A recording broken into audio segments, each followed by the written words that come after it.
ఇచ్చారండి. మంచి ఉందా?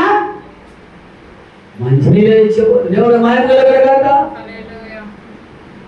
ఇక చెప్పుకుంటూ పోతే టైం లేదు కనుక సమాప్తమా అయినదని చెప్పి తల వచ్చి ఆత్మలు మహోన్నతులకు దేవుడు ప్రభువైన యేసుక్రీస్తు శిలువలో ఉంటేనే తండ్రి పైన చూపుతూనే ఉన్నాడండి. దేవుని స్తోత్రం. హల్లెలూయా.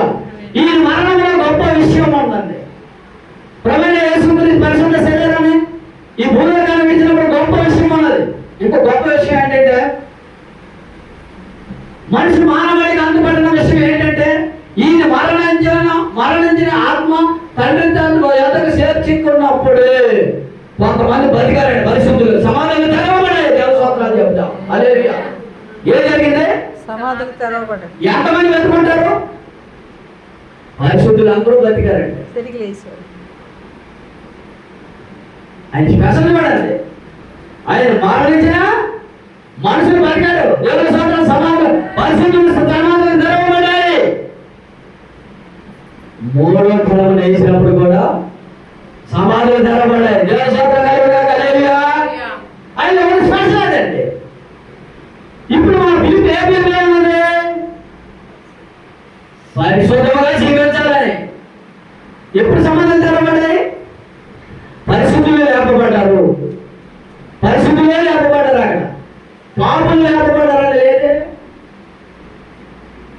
ఆయన ఏమడుతాడు? దాహం అవుతుంది. ఏమిచ్చారు? చేదు చిలక. చూడండి దేవుడు పెరగాల. నీలో మంచిగా ఉంటే మంచి నీళ్ళు ఇచ్చాడు. నీకోసం ఆయన చేదు అనుభవాన్ని సిలువలో అనుభవిస్తాడు. చిన్న కాలికి ముళ్ళు గుచ్చుకున్నాడు. సొల్లు మనే పక్కన ఉన్నాడు. నేను నేలం చేస్తే నీకు ఉంటారు కదా.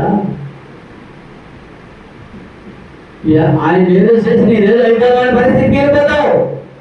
సృష్టికర్తని దేవుడు కుమారుడు సిలువలో నరక యాతన పడుతుంటూ బాధపడుతున్నాడు. దాహం అనే మాటకి ఏమిచ్చాడు అక్కడ? సేదు. మన ఆలోచన బాగుండేది, మంచినీళ్ళు ఇవ్వాలి. మన ఆలోచన బాగుండేటట్టుగా అక్కడ మంచినీళ్ళే దేవుడికి మనం చూడండి. ఈనాటి కాలంలో కూడా చూడండి.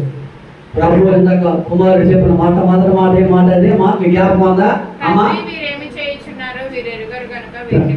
క్షమించమన్నాడు. అసలు ఆయనకి ఏం పని? ఆయన తప్పు చేశాడా క్షమించమన్నాక? మరి నీ తప్పు కనుక ఆయన పరిశుద్ధులైన దేవుడు క్షమించమని తండ్రికి మొదలుపెట్టుకుంటున్నాడు. నువ్వు పాపం చేసావు, పాపాత్రులను క్షమించలేకపోతావు. నువ్వు పాపిని కూడా క్షమించలేకపోతావు, అడగలేకపోతావు.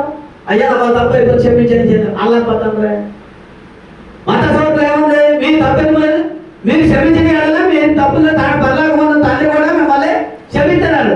మీరు క్షమించే గుణం మీకు అలా ఉందా? మనం ఇప్పుడు మనం క్షమించాం. ఎవరు క్షమించాం?